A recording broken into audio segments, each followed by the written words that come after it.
Trump, accompanied by the Crown Prince and Prime Minister of the Kingdom of Saudi Arabia.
Well, thank you very much, everybody.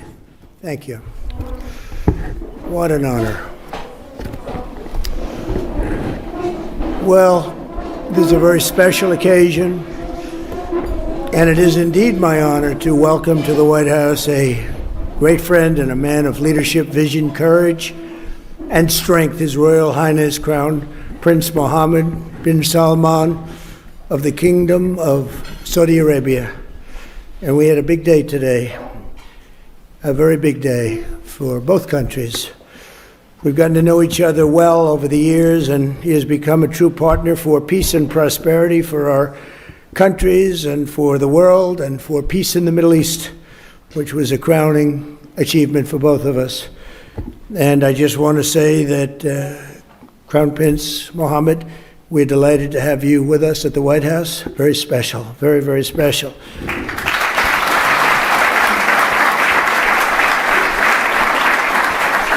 I'd like to also express my gratitude to our wonderful First Lady for organizing this beautiful evening. She worked hard on it. Thank you very much, Melania. Thank you.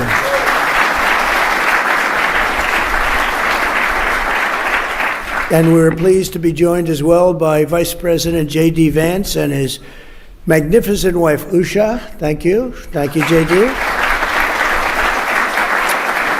Speaker of the House, Mike Johnson, and his wife, Kelly. Thank you, Mike, wherever you may be. Thank you. Thank you, Kelly. Princess Rima. Thank you, Princess Rima. Such an incredible representative of your country. And you really are. We really appreciate it. Great job you do.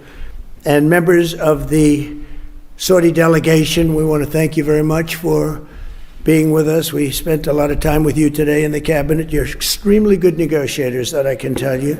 So I want to thank you. And we have so many other unbelievable dignitaries. I won't talk too much about you because we'll be here all night. This room is loaded up with the biggest leaders in the world, business, sports. You know, my son is a big fan of Ronaldo, wherever Ronaldo is here. We're Ronaldo. And Barron got to meet him, and I think he respects his father a little bit more now, just the fact that I introduced you. So I just want to thank you both for being here. Thank you very much. Really an honor. But I want to thank everybody because you have the biggest business leaders in the world. You have the biggest leaders politically anywhere in the world. And I think it's a group that maybe to this extent has never come together quite like this. I only wish we had about 2,000 more seats. We would have filled every one of them 2 times over. But very soon you'll be having that, and we'll have to do another one in about 2 years from now. But we really do. We appreciate it very much. It's a special privilege to welcome His Royal Highness to Washington this year as we mark the 80th anniversary of the first meeting between U.S. President and a Saudi king. 8 decades ago in 1945, President Franklin Delano Roosevelt met with the Crown Prince's own grandfather, the founder of the Saudi Arabian incredible country, and that was King Abdul Aziz on the deck of the U.S. Navy cruiser, and a beautiful one at that. It has become known for that meeting all over the world. The two became immediate and warm friends, and in fact, when we were walking down the Presidential Walk of Fame today. I said, so which one, other than Trump, of course, because Trump absolutely is number one in this category, meaning friend to Saudi Arabia. I said, which is the greatest of the president's friends of Saudi Arabia? And I think you said, very truly, Franklin Delano Roosevelt. Now, he's a Democrat, so I don't know.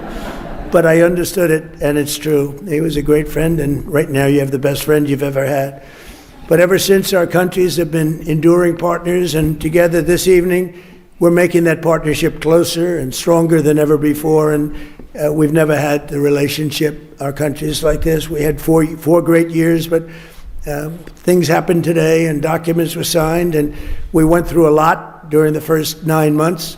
And we have a very different Middle East than we had when I first came into office, like I would say day and night. As I saw during my wonderful visit to the kingdom in May, with the Crown Prince's help, Saudi Arabia has made extraordinary strides and grown into an economic engine and really a modern day miracle, an amazing transformation, and all for the good. This opening up of the new avenues of cooperation between the United States and Saudi Arabia is really unprecedented. And on that trip, Saudi Arabia announced that it will invest an incredible $600 billion. That means jobs. That means jobs. It's also good for your companies, but I'm only interested in the jobs for your country. I'm not interested in the profits, but I guess the profits are there too. But $600 billion in the United States. And today I said, any way you can up that? And he said, I am going to up that to $1 trillion. So he's investing $1 trillion into the United States. And when I was in Saudi Arabia, he looked at me, and I've used his name all over the place because he was the first to say it, but a lot of people have said it after. He said, 1 year ago, we thought your country was dead. And now you have the hottest country anywhere in the world. We are the hottest country anywhere in the world right now. So I want to thank you for giving me one of the most effective lines that I have. And I quote you, and I quote some others, but I always put you up at top. But many people have said that. This week we're also signing exciting agreements on civil nuclear energy, critical minerals, and artificial intelligence, numbers that nobody's ever heard of before. And Jensen, I want to thank you. You had a great meeting of NVIDIA, wherever you may be, and I want to thank Tim Cook and Apple for all of the money that you're investing in the United States. They're both investing $600 billion, and we have numerous other companies in the room that are likewise investing large sums because they believe in what we are doing and what's taken place, this miracle that's taken place in the USA.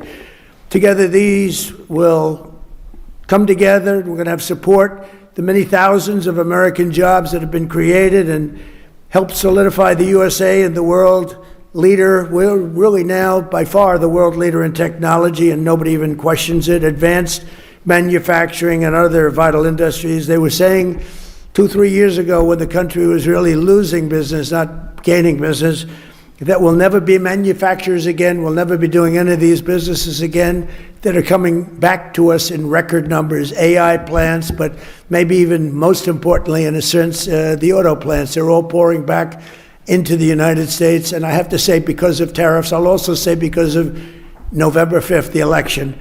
But because of the tariffs, they're coming back. We have the head of Ford, we have the head of General Motors in the room, and their stock has gone through the roof because what I did with tariffs last week on certain kinds of vehicles, I won't get into it. It's called mid-sized trucks and large trucks.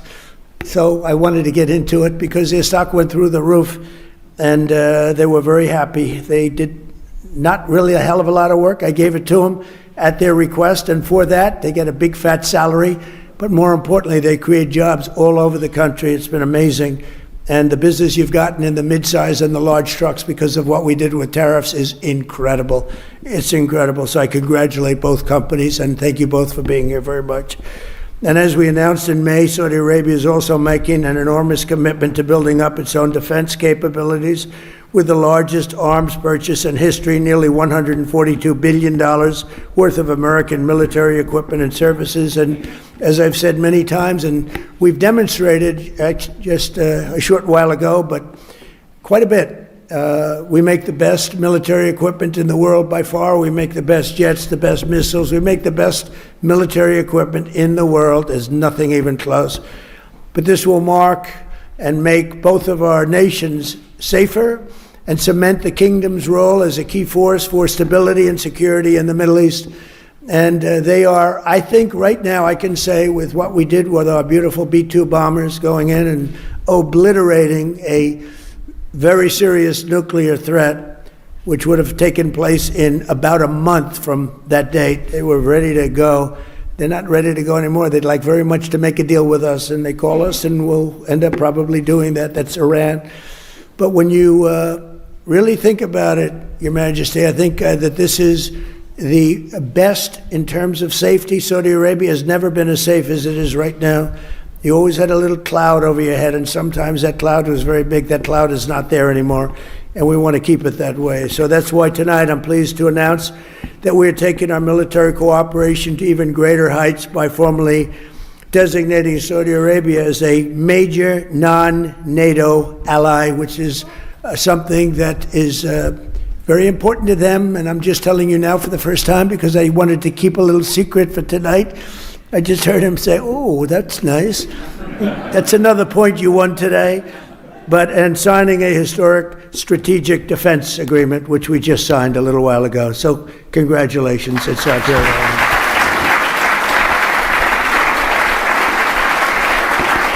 A stronger and more capable alliance will advance the interests of both countries, and it will serve the highest interest of peace, and we all share in peace, and we've never had and been so close to truly everlasting peace in the Middle East. All my life I've heard, oh, peace in the Middle East, but it'll never happen. We did it. Now we have to make sure it matures properly and is really as strong as we think it can be, but we've gotten all good signals. I want to just thank you for all the help, too. I want to thank the Crown Prince for the role he played in the transformational peace deal that was achieved last month, and so many of the other things that happened to end the war in Gaza. Gaza, while it looks a little bit messy, it has for many, many years, I will tell you, many decades, but it's getting very close to being perfected. And people are shocked, and even the great experts that have gone around criticizing badly every country and every president and everything, they're all saying that what's taking place in the Middle East is a miracle. They're just calling it a miracle, and we're going to make it a miracle, and we're very close to doing that. But as you know, all of the living hostages were returned to their families. We got all 20 out of 20. And likewise, this sounds terrible, but the parents of the dead people, young men, mostly young men, almost all young men, they wanted those bodies back as much as the parents of the living. The parents of the living would do anything to get their boy back, and they got him back. And the parents of the dead wanted them just as much. It almost seemed as though they wanted them more. And today, through the efforts of Steve Witkoff and Jared Kushner and Marco Rubio and everybody worked together. We worked so hard together. 2 more bodies were brought back, and we're up to almost the full count. I think we're too short right now, and a lot of work has been done by Hamas, and a lot of people said they wouldn't be doing that, but they did do it. And the bodies have been delivered to the families, to the mothers, to the fathers, and at least they can be in peace. It's amazing. It was a miserable period of time. We have 2 more to go, and I think we'll be getting them also. Not easy. That was not easy, not an easy situation. I've met with many of those parents, and what a time they've had. But we also want to thank all of the people living in Gaza, the residents of Gaza, and they've, as you know, begun to move back to their homes, and a lot more safety. They said today a lot more safety than they've ever had before. It was a rough neighborhood, to put it mildly, and a lot of progress has been made with respect to Gaza and just about everything else we touch. Just yesterday, the United Nations Security Council formally adopted my peace plan and officially endorsed the Board of Peace. This is a board like no other. It will have the heads of major countries, I think all of the major countries, I hope Your Highness will be on the board. You'll accept, I hope. But the Board of Peace will be something that's never even been thought of before. And it's covering Gaza, but it'll end up covering large portions of the world. And I was honored to be chosen the chair of that Board of Peace. And I think you'll see something that nobody's ever seen before in terms of the status of the board. There will never be a board like the board that we're going to be announcing. Everybody wants to be on the board, and it'll end up being quite a large board because it'll be the heads of every major country, and the United Nations passed it. I guess unanimously you can say. China, which was against it, took a pass, didn't vote against it, and Russia, which was against it, didn't vote against it. So we appreciate it because one negative vote and it doesn't happen. So people were shocked to see that it was approved, and that was a great honor. It's a great honor for me, I will tell you. I think it's something like nobody's ever even imagined. So it's called the Board of Peace, and watch for it because it's going to do some fantastic things. And I know we're both deeply committed to an enduring ceasefire. It grows into the beautiful, lasting peace, and we've got things going at numbers and far ahead of schedule that nobody thought was possible. So, Your Royal Highness, just as my predecessors and so many of the people that you know and love from a long time ago, they bonded with the U.S. and Saudi relationship, which was forged 80 years ago. You and I are strengthening and renewing the alliance, I believe, to levels that were far greater than what they had even 80 years ago, frankly. And we pray that we will be celebrated by our own descendants some days for this incredible relationship that's been built between the United States of America and Saudi Arabia. Someday they maybe will talk about us as being two wonderful men. Forget about great. Wonderful is okay. But two wonderful men that did tremendous work for their countries, and that bond is very important. Our friendship and blessings to America, to the Kingdom of Saudi Arabia, and to the world stand out and will always stand out to me. So I look forward to working with you, and we'll be here for 3.25 years. For the Trump, that's like an eternity. You know, for somebody else, that doesn't sound long. But we love doing it. We love, we have an expression, make America great again. And that's what we're doing beyond what anyone even thought possible. So I just want to thank you for being a very big part of it. And I want to thank you for a $1 trillion investment and contribution toward our country. That's a lot of jobs. Thank you very much. Thank you. Please.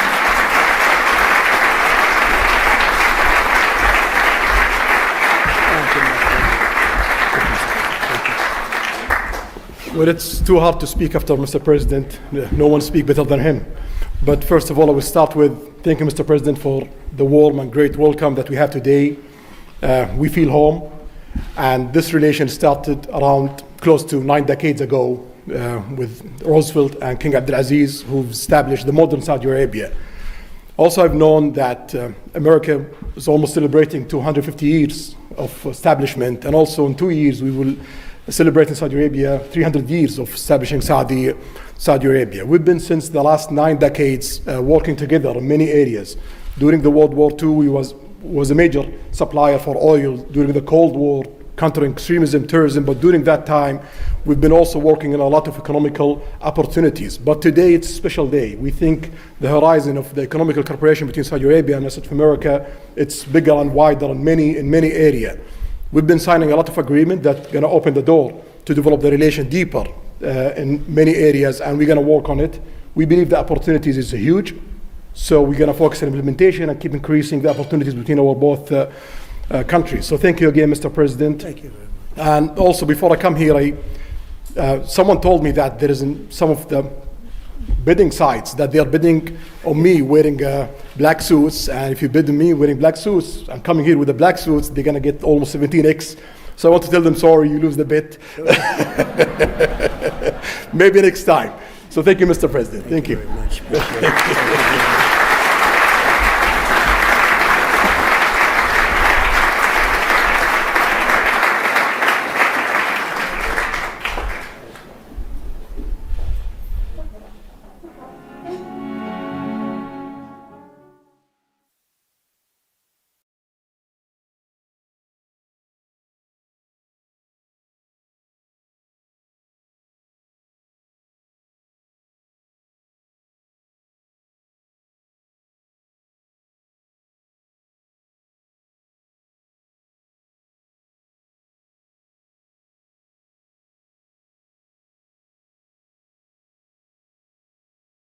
Distinguished guests, please rise for the entrance of the 45th and 47th President of the United States of America, President Donald J. Trump. And His Royal Highness Prince Mohammed ibn Salman ibn Abdulaziz Al Saud, Crown Prince and Prime Minister of the Kingdom of Saudi Arabia.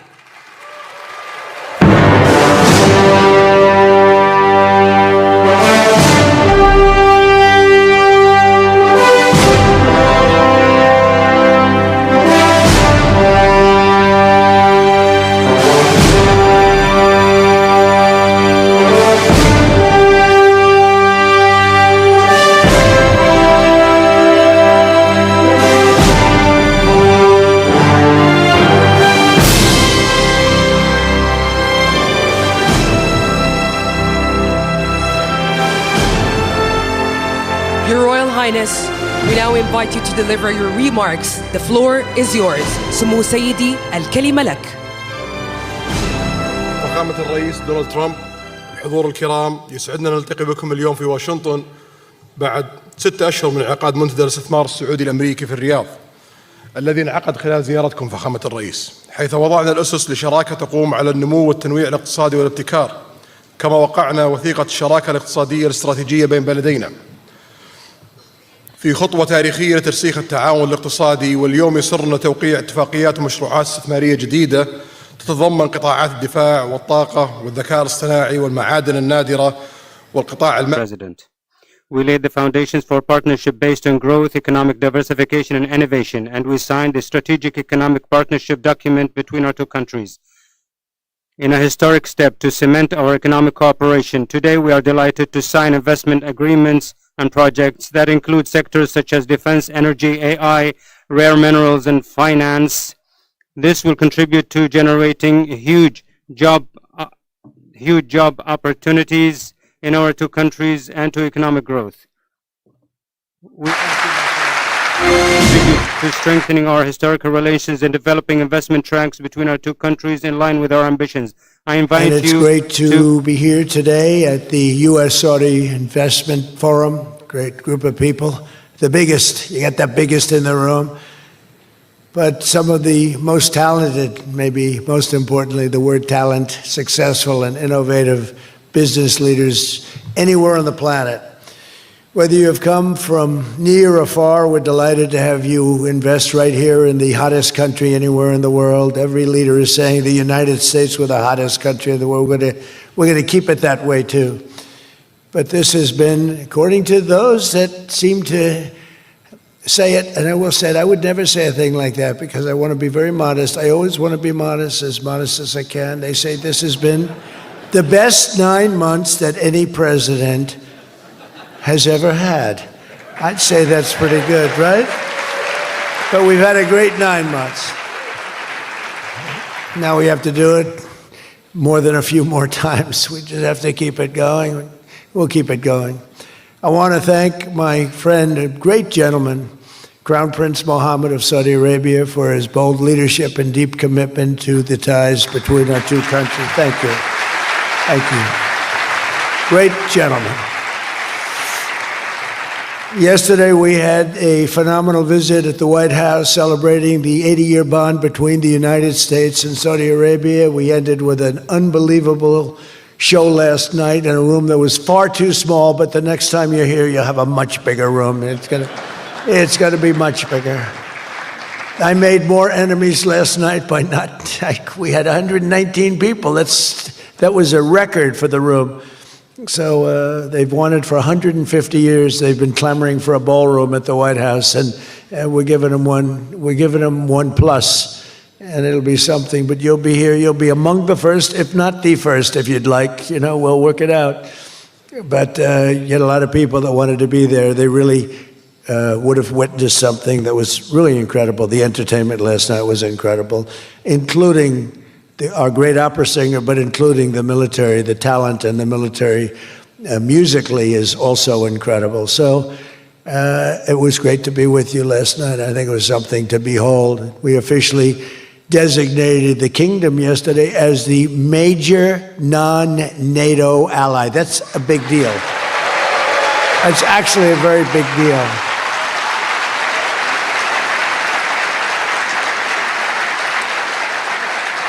It's a great honor. That happens seldom, very seldom, if at all. So I just want to congratulate you on that. That's a sign of trust.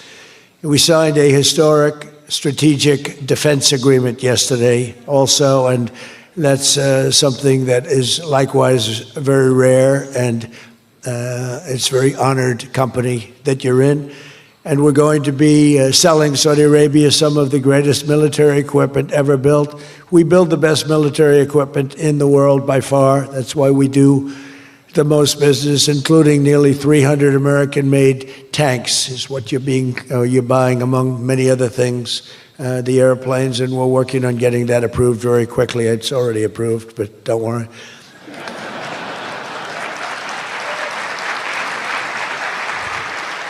We have to go through a process. The process will take, Elon knows, the process will take about, would you say 24 hours? I think so. You're in good shape, very good shape. The partnership between our two nations is among the most consequential in the entire world, and together the Crown Prince and I are making an alliance stronger and more powerful than it's ever been before. We've had good relationships and frankly not good. You didn't have a good relationship with Barack Hussein Obama. You didn't have a good relationship with sleepy Joe Biden. But you had a great relationship with me, and now it's as good as it was, and probably even better if you think about it, because we took the dark cloud away from your country. It was called Iran and its nuclear capability, and we obliterated that very quickly and strongly and powerfully. But that was a real cloud over the whole Middle East, and now they want to make a deal. They want to make a deal. They want to see if they can work out a deal with us, and we'll be doing that probably. But that was a terrible cloud that you had to live with for a long time. 22 years they were thinking about doing that, the B-2s. That was even before the B-2s. Those B-2s, what machines they were, they flew in, they were undetectable, and they dropped their payload, and every single bomb hit its exact mark, which was a shaft going deep into the mountain. And every single one of them hit, and it was total obliteration. And then I was criticized by some of the fake news for saying the word obliteration was too strong, perhaps. They had no idea. Nobody saw it. 3 days later, when the Atomic Energy Commission went, they said it was total obliteration, beyond obliteration, they said. But they want to make a deal. We'll see what happens. This week, our countries also signed groundbreaking agreements on civil nuclear energy, critical minerals, and artificial intelligence. And I want to congratulate a lot of the great American leaders, business leaders that are in the room. And you'll do a great job for Saudi Arabia and for a lot of other people in the room that are buying your product, taking your product, and using your product. All of that is in addition to the $600 billion investment in the United States that Saudi Arabia announced during my unforgettable visit there last spring. Well, I said, could you try and get that up to $1 trillion? And yesterday, the Crown Prince announced that the number that they'll be investing in the United States is $1 trillion. So that's really an honor.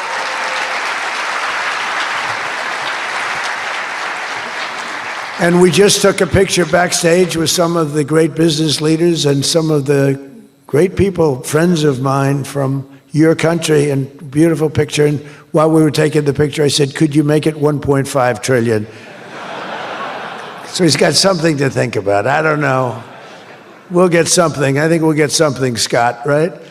But many of you in the room are playing a key role in making these projects happen, and we're told that $270 billion in agreements and sales are being signed between dozens of companies, and that's just happening today, $270 billion.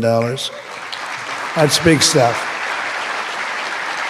So on behalf of the thousands of American workers who I care about most, I want to thank you for bringing all those jobs and all those great opportunities to America and bringing great wealth to America. We've become a very wealthy country. We have a couple of little things. We're waiting for a decision. We hope that's going to be good, but if it's not, we always find ways, we find ways, but we've done things that nobody thought were possible. And We're taking in trillions and trillions of dollars. Tariffs have been, frankly, the best thing that's ever happened to our country. They've always been used against us, and we never had people that were smart enough to use them in the opposite direction.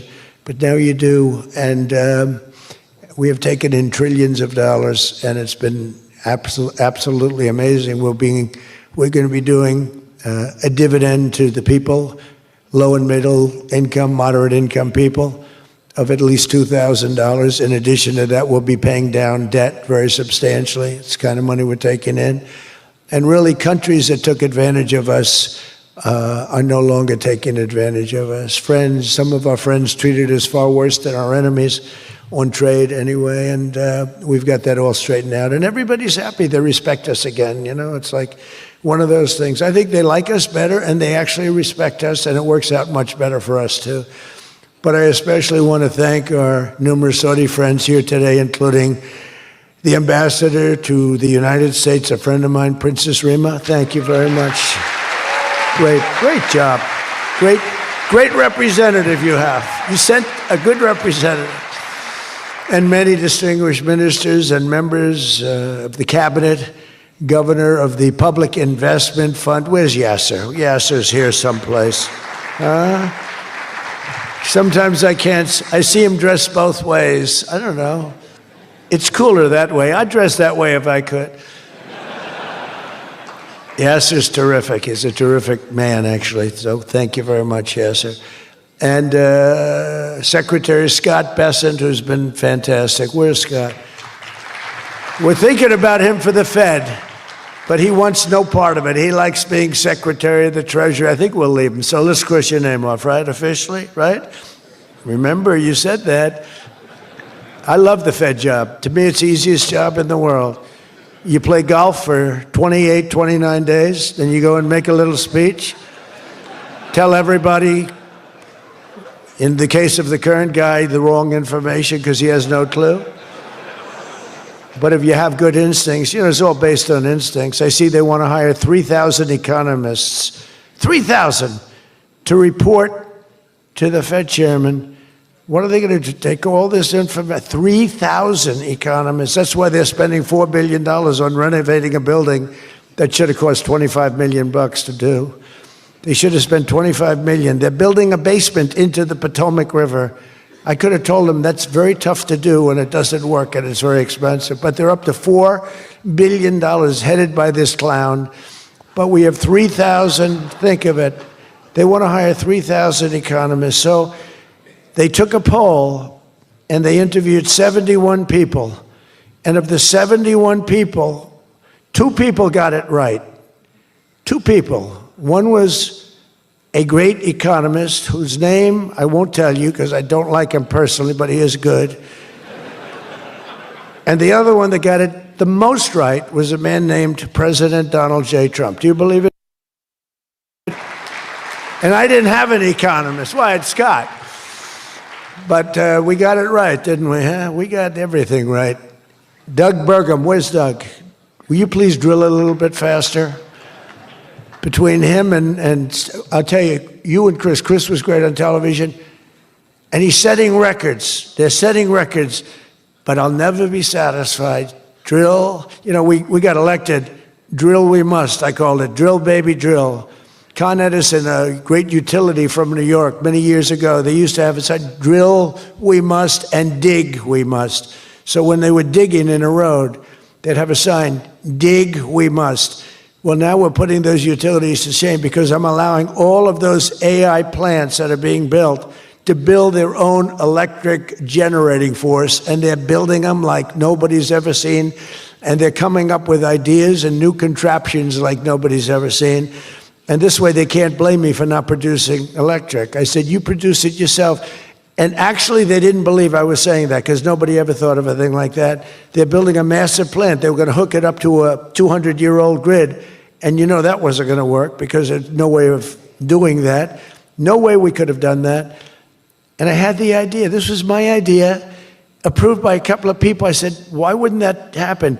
They're building a plant for $50 billion. You know, if you build a shopping center for $50 million, it's okay. It's not a bad shopping center. 500 million, you're talking about top of the line.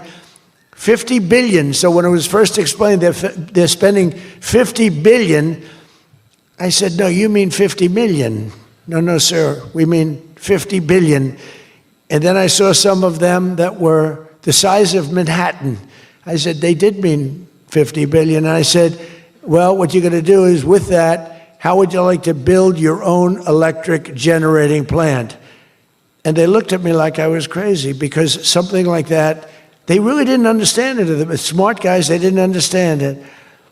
They said to me at the next meeting, sir, the biggest problem we have will be electricity. I said, you don't understand. I told you last week, you're going to build your own. I'm giving you approval to build your own plant, and you will be approved within a period of 2 to 3 weeks. It used to take 20 years prior to termination. In other words, you would wait 20 years and you wouldn't make it. You'd be voted down 5 to 4. I said, we're getting you approved in a 2-week, 3-week period. In fact, Lee Zeldin, one of the superstars of this administration, I said, Lee, if it's oil and gas, get them approved in 2 weeks. If it's nuclear, add another week. Because some are going nuclear, and they're doing, be careful, they better be careful, but they are going to be careful. They're the greatest people in the world. So now they come back and they actually believed it, and now they're being approved rapidly, and we have things being built, the likes of which nobody's ever seen. We're leading China by a lot in AI, and we're also bringing auto plants in from Canada and from Mexico. They took them, and they're all coming back. They're all coming back because of tariffs. If we didn't have tariffs, I mean, they like the fact that we won the election by a landslide on November 5th. That helped. But they're all coming back, and they're coming back from Germany and Japan. Toyota just announced, as you know, $10 billion worth of new plants. They just announced it last week I went to various countries, and Japan was one of them.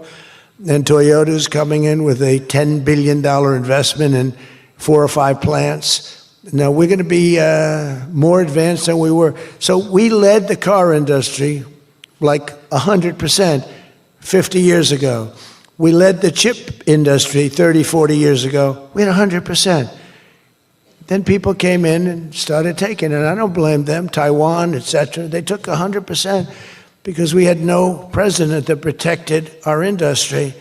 If we would have said, it's wonderful that you're going to Taiwan, we think it's great, but when you sell your product back into this country, there will be a 250% tariff. Nobody would have left. Nobody would have left.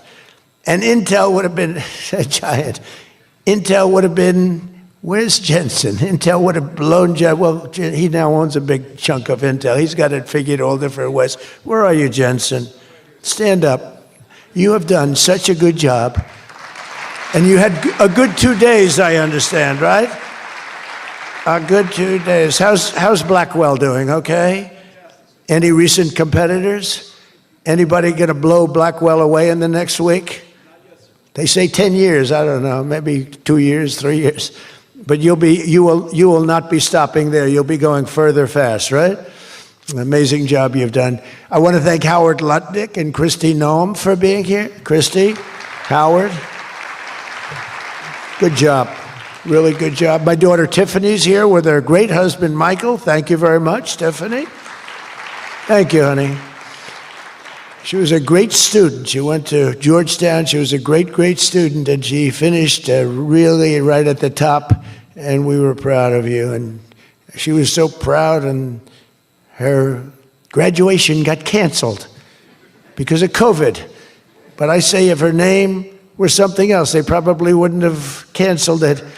They didn't like that she did so well in school. They weren't happy about it. I say they canceled your graduation because you were a great student, and they didn't want, but other than that, I have no problems. You see, I don't take anything personally. Anyway, great job. And of course, hundreds of the top minds in technology, finance, and private enterprise from both Saudi Arabia and the United States. But my message to all of the leaders and investors with us today, and they are the best in the world, is very simple. Under the Trump administration, America is back and America is open for business, and America is actually stronger than it's ever been before, ever. We rebuilt the military in my first term. Foolishly, we gave a little bit to Afghanistan, but not very much compared to what we built. But now we're building it at levels that we've never done before. And in addition to that, we're sending a lot out to our allies, and we're making it possible for them to get it. I want those companies to build more plants, to build it faster. We want them to build it faster. The biggest problem we have is we have a backlog because it's so good. Every country wants our missiles, our jets. They want everything we have, and we got to go faster. We just have a new plane, the F-47. It won a very strong competition. It's the newest, and that was won by Boeing. By the way, Boeing is doing an amazing job of coming back. Kelly is doing a great job.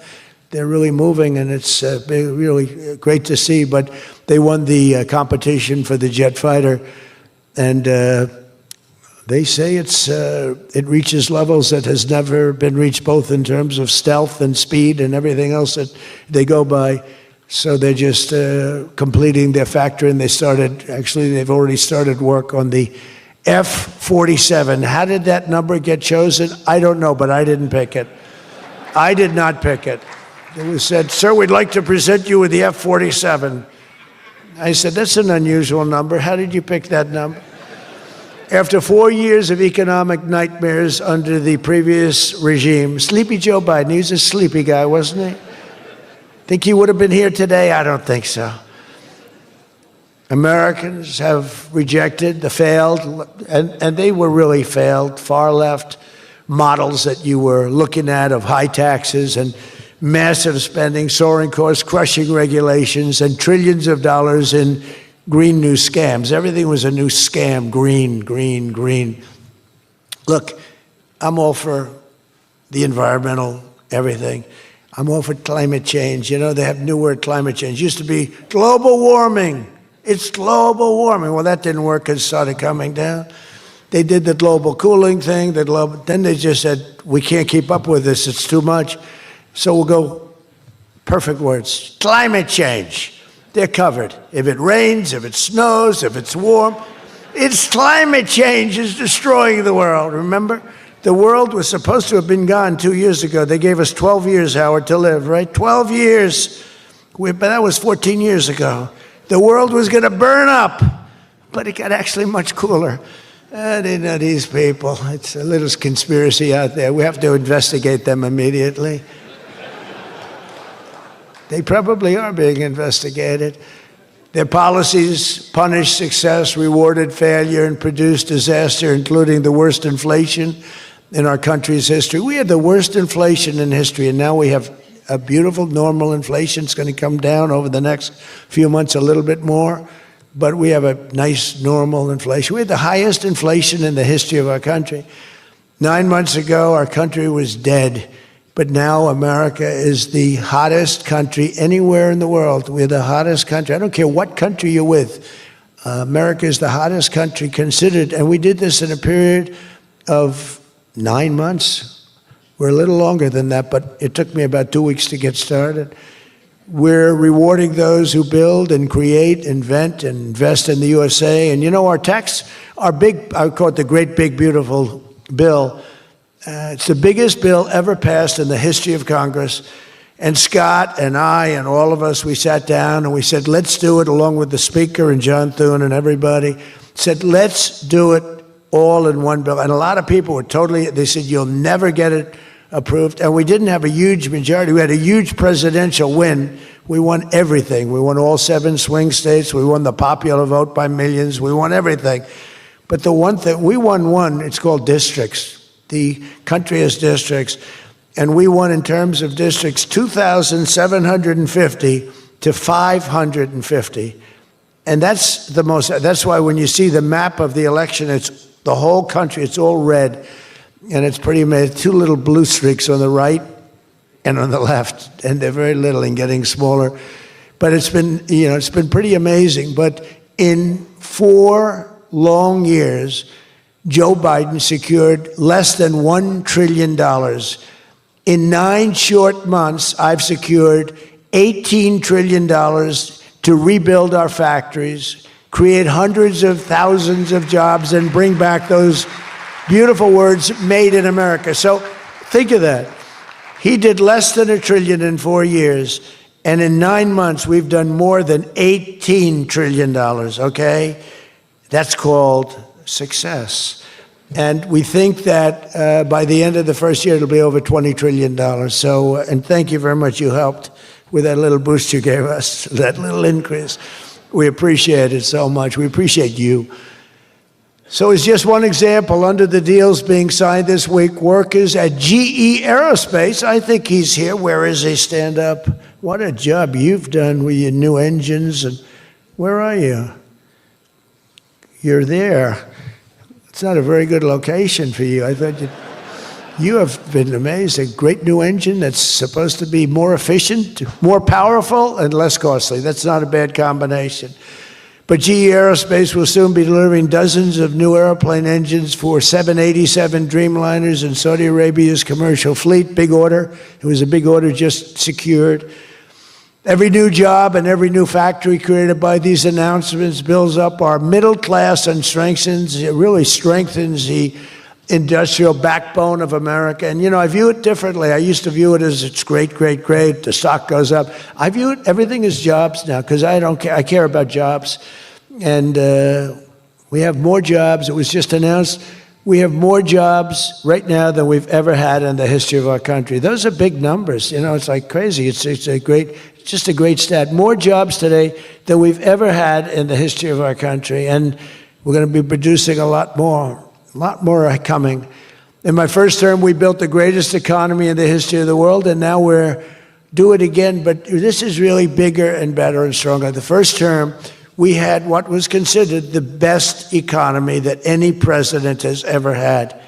That's nice. And we got hit with COVID, remember, and we did a great job with COVID, but that was a horrible thing for the whole world. The whole world suffered.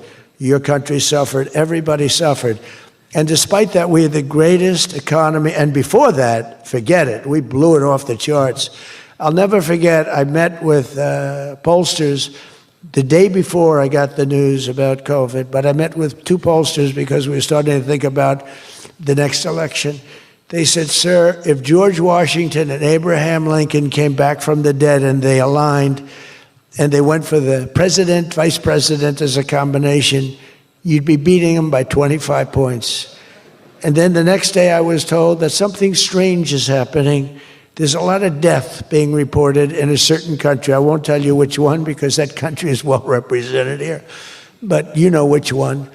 And thousands and thousands of people are dying. And I said, that's strange. What would that be? And it turned out to be a disaster for the world. There's, you know, nothing has been seen like that since 1917. I always thought that when I heard, you know, pandemic or anything you want to call it, but I always thought that was like an ancient phenomena, that could never happen in modern times, but it did. But we did a great job with all of the things that we did with the vaccines, with so many of the drugs that we came up with, making you better. Regeneron as an example. Regeneron was fantastic. I give them great credit for what they did. But we did great, and then we started doing the gowns and the masks and the goggles and the ventilators. We were sending ventilators all over the world. We became the king of ventilators. But what a period of time that was for all of us. But despite that, we had the greatest economy in the history we had the greatest economy in the history of the world. And I'll tell you, it was an amazing time. But this looks like it's going to be blowing it away, because when these plants, which are being built now, and many are going to be started very shortly, many, but when they open, we're going to see numbers the likes of which nobody's ever seen before. And, you know, in some cases, you're building extremely complex plants. You're building plants to make computers and to make telephones, to make a lot of different things, missiles. But you're building plants that make things that are very, very detailed, and you have to have great knowledge. And you're coming here and you find, if we don't have people that did that before, we are allowing you, and I may take a little heat. I always take a little heat from my people, the people that love me and the people that I love. They happen to be toward the right of center, toward the right. Sometimes they're way right. But If you have to bring people to get those plants opened, we want you to do that, and we want those people to teach our people how to make computer chips and how to make other things. You can't come in, and I'm explaining, you can't come in, open up a massive computer chip factory for billions and billions of dollars like is being done in Arizona, and think you're going to hire people off an unemployment line to run it. They're going to have to bring thousands of people with them, and I'm going to welcome those people. Now, I love my conservative friends. I love MAGA, but this is MAGA. And those people are going to teach our people how to make computer chips, and in a short period of time, our people are going to be doing great, and those people can go home where they probably always want to be. You know, when people are born someplace, they tend to want to go, and we have the greatest country in the world, but they want to go. But they're going to do. We had one case in Georgia where a battery factory, batteries are very dangerous to make. They're complex, much more complex than people understand. And they spent $1 billion to build a factory, and they were told to get out. And I said, stop it. Don't be stupid. And we worked it out. And now they're teaching our people how to do it. But they're going to have to spend, Jensen, I don't think you can open up a big plant with your friend from Taiwan where we're going to have 40 or 50% of the computer chip business I don't think you can do that with people that don't even know what a chip looks like. Do you agree with that? So somehow, you know, the people that are against this are really, really smart. They're unbelievable patriots, but they just don't understand. Our people have to be taught. This is something they've never done. And we're not going to be successful if we don't allow people that invest billions of dollars in plant and equipment to bring a lot of their people from their country to get that plant open, operating, and working. I'm sorry. So my poll numbers just went down, but with smart people, they've gone way up. They've gone way up.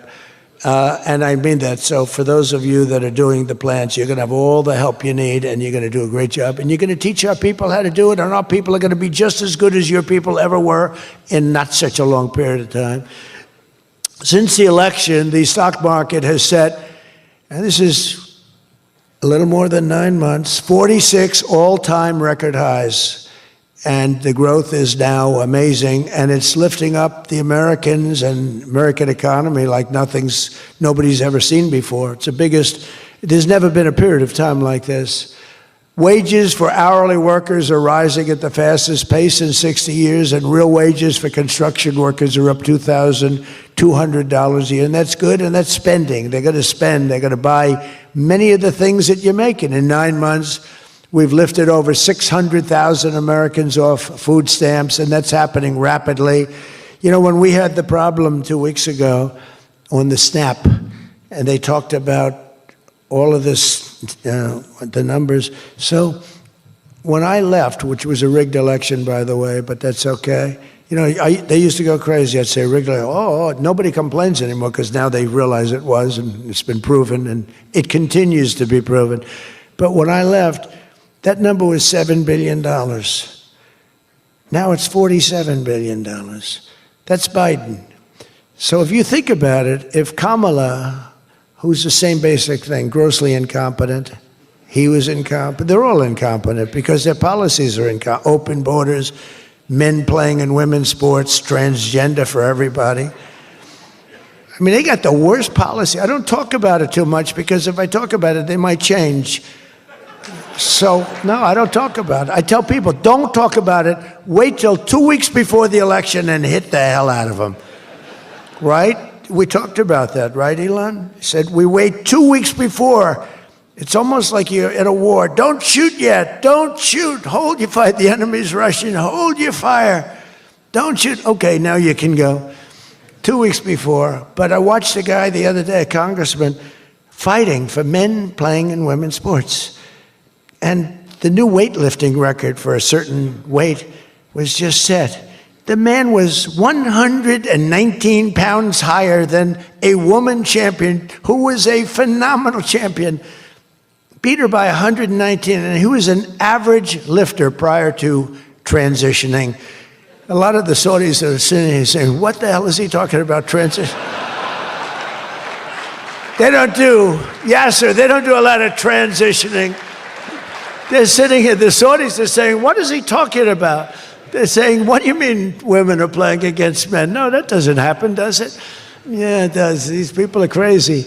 1.9 million more American-born workers are employed today. Think of that, than when I took office. So we picked up almost 2 million workers, and more Americans are now working, as I said, than at any time in the history of our country. Under Biden, 1 out of every 4 new jobs went to increase the size of the federal government. So in other words, 1 out of 4 was a federal worker. Well, I love our federal workers, but that's not the way you can build a country. It's a short road to a disaster.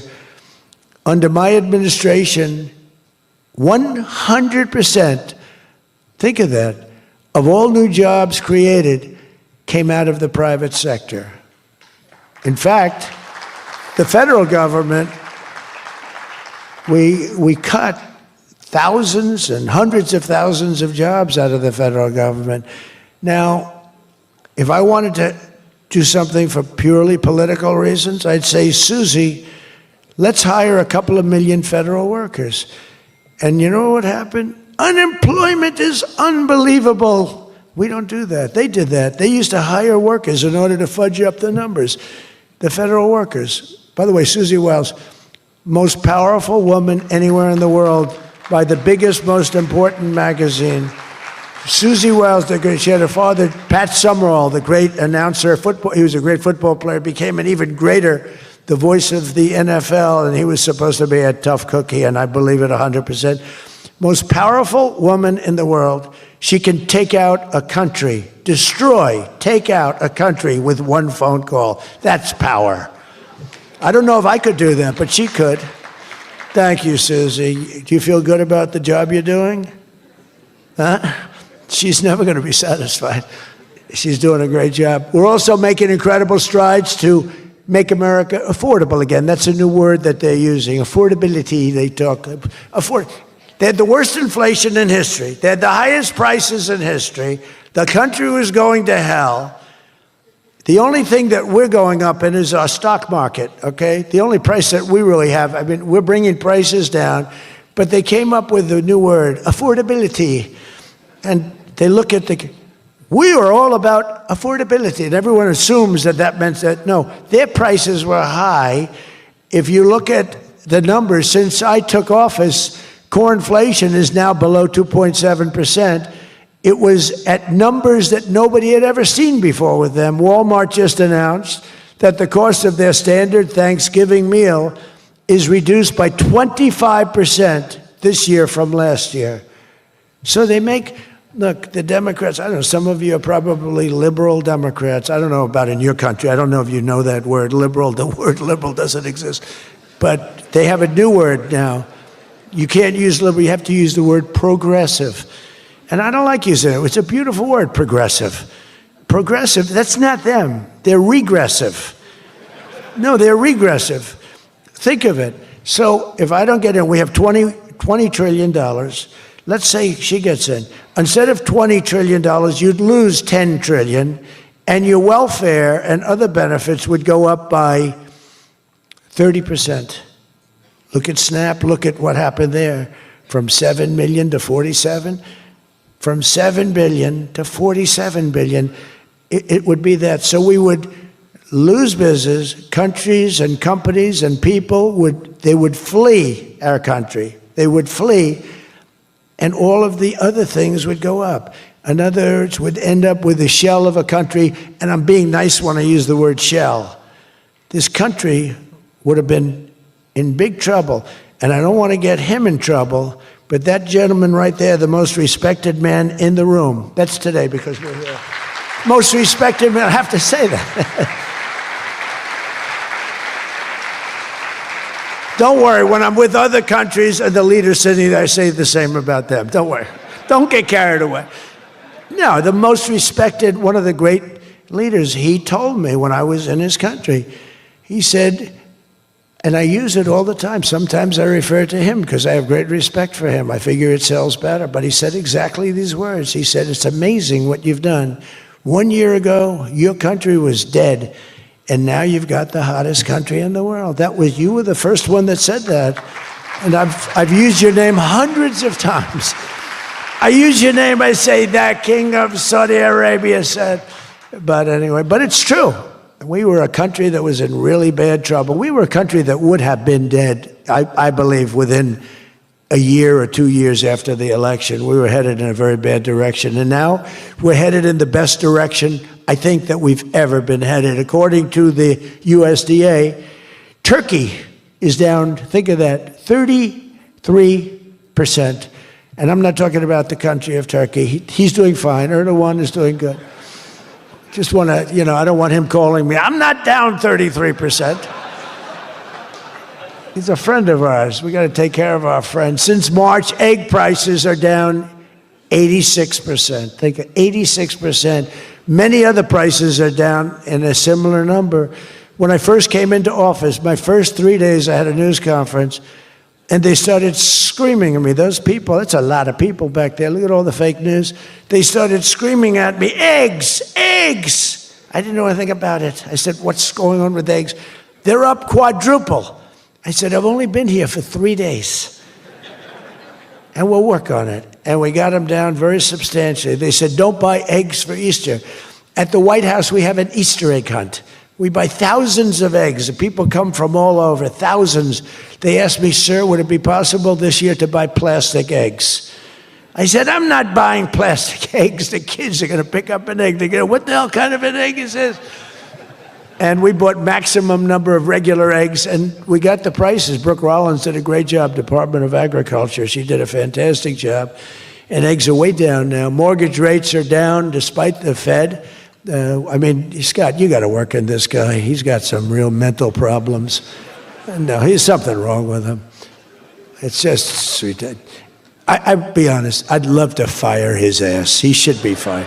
Guy's grossly incompetent. And he should be sued for spending $4 billion to build a little building. I'm building a ballroom that's going to cost a tiny fraction of that, and it's bigger than the whole thing put together. You got to work on him, Scott. The only thing Scott's blowing it on is the Fed. Because the Fed, the rates are too high, Scott. And if you don't get it fixed fast, I'm going to fire your ass, okay? I can't tell you, Scott, sir, don't fire him. Sir, please don't fire him. He's got 3 months to go. Don't fire him. I want to get him out, Scott. Please. He's a voice of reason. You're very lucky you have him, I'll tell you that. You've done a good job. I think Howard's a little bit more for firing him. Right, Howard? I think Howard would say, get him the hell out of there. Anyway, well, congressional Democrats wanted the largest tax hike in history. They wanted to raise your taxes by 42% 44%. I proudly gave you the largest tax cuts in American history. Don't forget, the great big beautiful bill doesn't kick in until January 1st. So all these numbers that you're reading about, all these great numbers, that's without the tax cuts. The tax cuts take effect on January 1st, and that's no tax on tips, no tax on overtime, and no tax on Social Security for our great seniors. Even people that go buy a car, they've never had this. Middle-income people don't know what the word deduction is. They don't know. This room, they live on deductions. Me too. How much of a deduction do I get?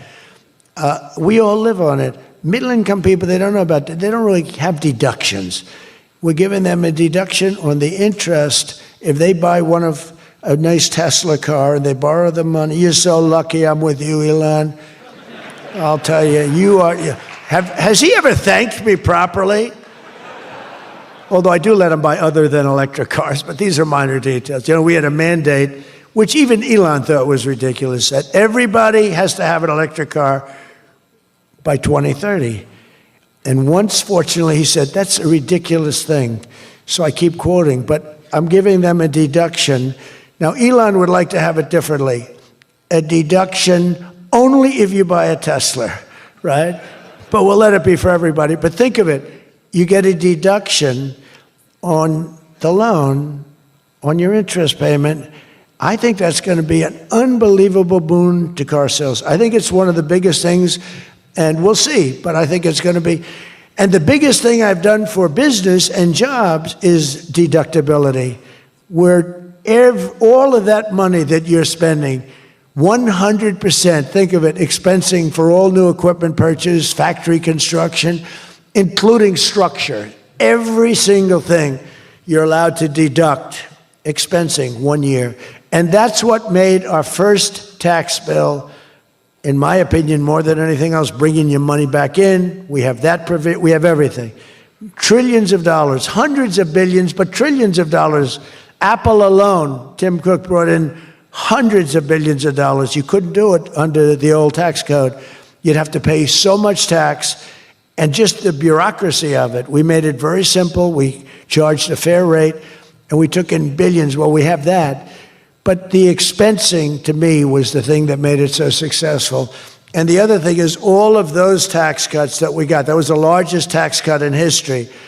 On top of adding to those cuts, we extended the original tax cuts. If we didn't extend, you would have had about a 58% tax increase from that point, and we were able to get that extended. So I want to thank the Speaker of the House, and I want to thank John Thune. And a lot of people thought that bill, because we put everything into that one, we took 4 years worth of things and we put them into the great big beautiful bill, and we got it passed. It was close, like about a quarter of a vote. It was on fumes. We thought for a couple of moments we were not going to be able to get it. Then we would have had to have it in 9 or 12 or 14 different bills. And I don't think we would have gotten many of them approved. We would have gotten some easily approved, but some we would have gotten no votes on. By putting it all together, we got everything. And it was a great job, and I think someday it's going to be appreciated. But among other things, it's the biggest tax cut in history for people and for businesses. So just enjoy it, and think of me every once in a while when you're hiring new people and making a lot of money. You just think about us. But I'm cutting a record number of job-killing regulations. That's the other thing. And I've already slashed more than $1 trillion worth of regulations this year. My last term, I gave the largest regulation cut in history, and now we're doing it again. In fact, for every new regulation, they're mandated to cut 10. And so far, it's for every new regulation, they've cut 30. So they have the idea. And very importantly, we stopped Joe Biden's radical crusade to kill oil and natural gas. Somehow, I don't think Saudi Arabia would like me too much if we decide to kill oil and natural gas. There's nothing like it. It works. Windmills don't work. Other things, I don't want to get into it too much, but they don't work. What does work is natural gas, oil, nuclear, and other things. But the windmills are a disaster. I am the biggest negative person on windmills. They ruin your locations. They ruin. When I look at some of these countrysides that are littered with windmills, and every time it goes around, you lose money. The country loses money. It's a disaster. And I just hope that some of these countries that are losing their ass, we have countries that are going bankrupt because they're putting windmills all over the place. You're supposed to make money with energy, not lose money with energy. And we talk about oil, and we talk even clean, beautiful coal. I said, you're not allowed to mention the word coal unless you precede it by saying clean, beautiful. So I have my people in the office, they're talking about coal, right? And they're going, sir, a clean, beautiful coal is doing very well, sir. And then 2 minutes later, clean, beautiful coal. Then he mentions the third time, sir, coal. No, it's clean and beautiful. Because it needs a public relations help. Coal needs a little help, public relations-wise. So we refer to it as clean, beautiful coal, and it does have its place, that I can tell you. But we're streamlining permitting for all new energy projects, all new mining projects, and what used to take 28 days is now down to very little. But we had times when not 28 days, We had times when things would take 14, 15, 16, and even 20 years to get approved.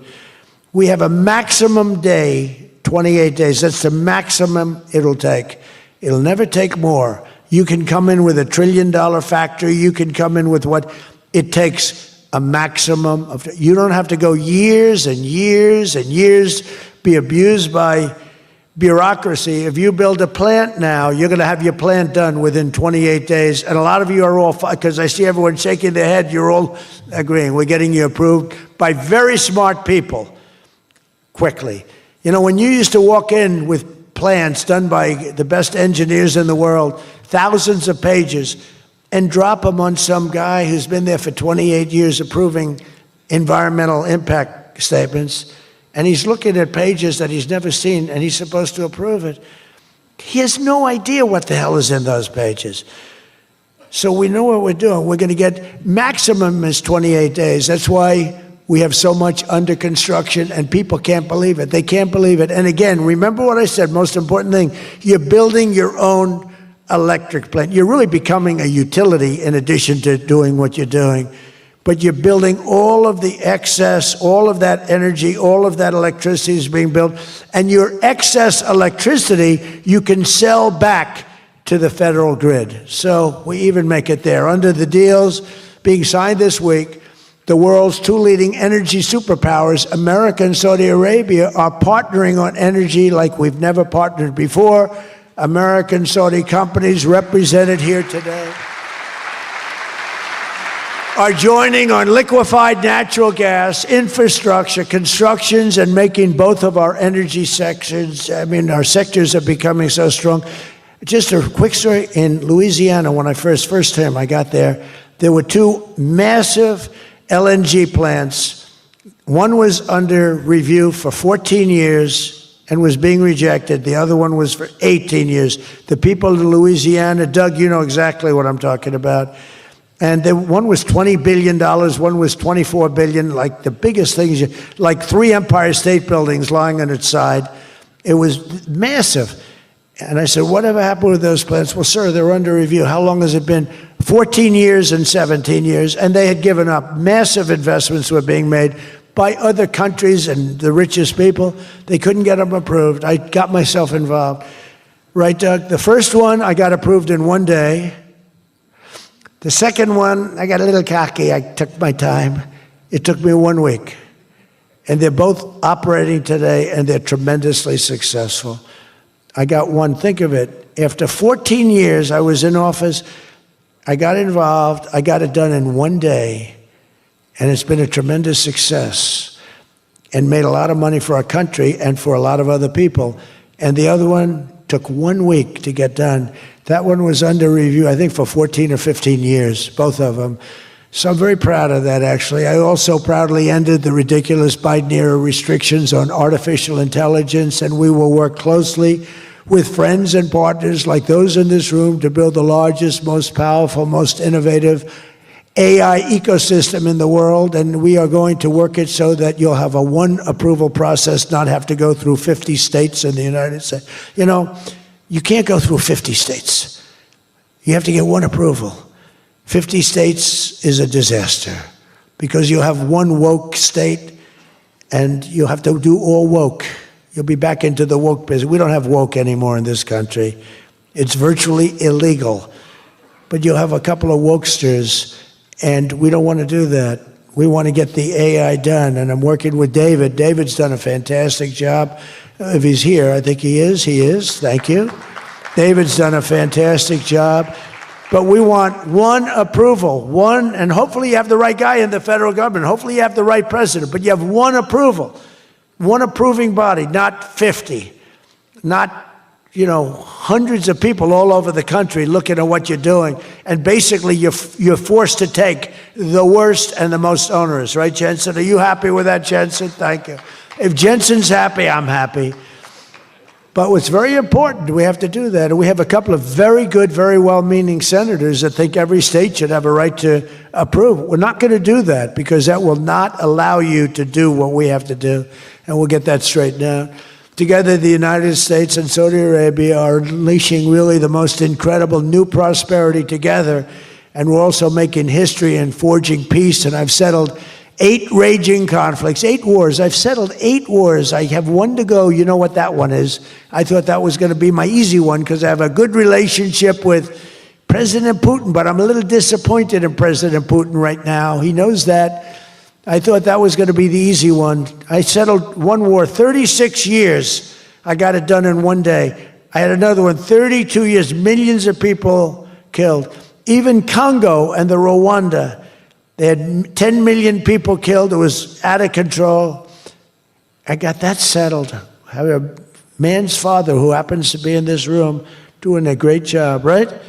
Got that settled. I settled 8 wars. And I'll tell you, His Majesty would like me to do something very powerful having to do with Sudan. It was not on my my charts to be involved in that. I thought it was just something that was crazy and out of control. But I just see how important that is to you and to a lot of your friends in the room. Sudan, and we're going to start working in Sudan. I didn't think that that was one that was going to be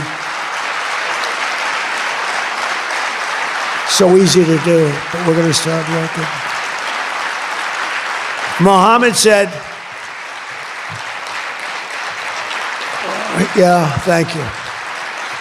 Thank you to you.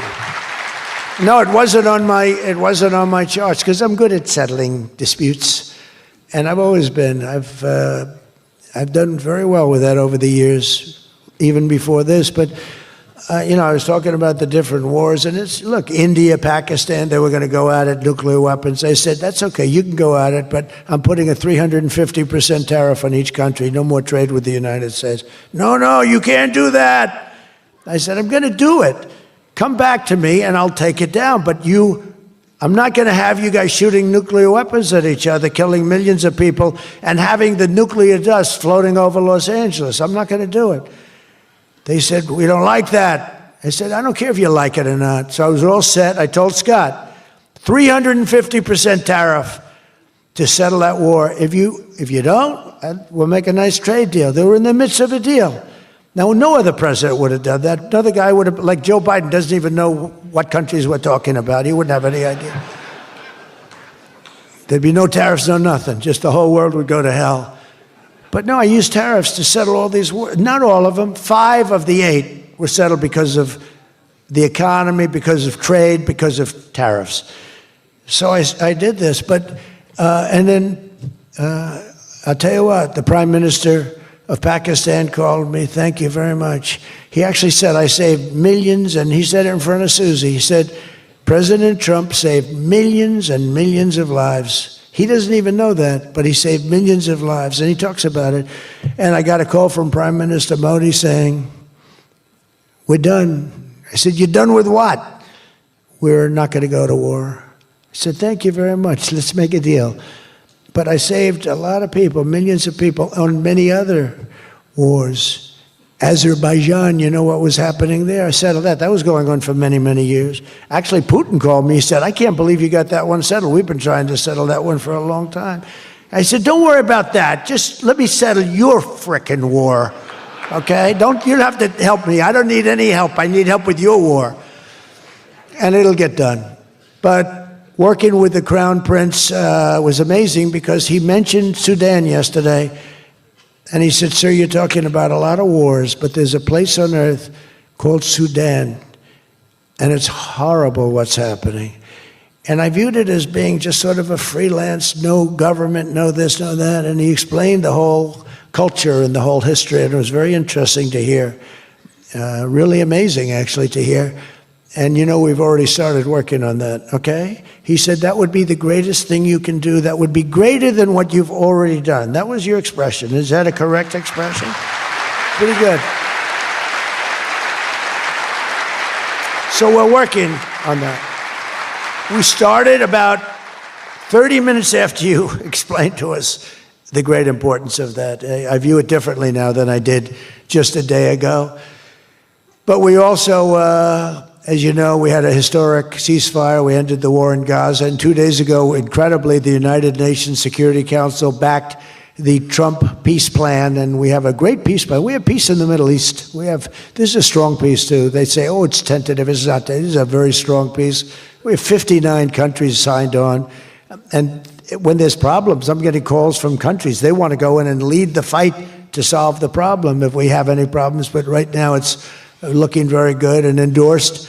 They endorsed the United Nations, what's called the Board of Peace, chaired by a person called Donald J. Trump.